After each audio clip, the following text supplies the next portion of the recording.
Стратешки документ за заштита на културното наследство за прв пат ќе се донесе во Македонија.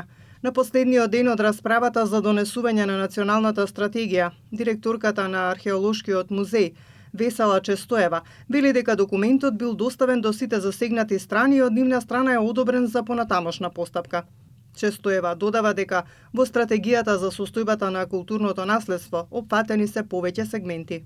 Направена е анализа на состојбата на културното наследство, направено е унапредување на нормативната и институционалната рамка на зајакнување на капацитетите и заштитата на конзервацијата, интегрирање на културното наследство во развојните политики.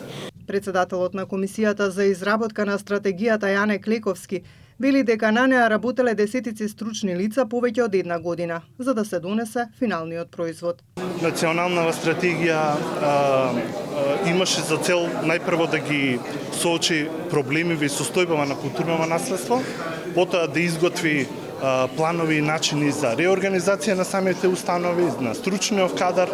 Посебно внимание е посветено на подигање на јавната свест за културното наследство и негово доближување до јавноста. Овој стратешки документ е многу важен за да знае државата во која насока да се движи. Инаку документот веќе бил нотиран во извештајот на Европската комисија. Останува само да се достави до владата и да се изгласа после тоа во собранието со Бадентерово мнозинство.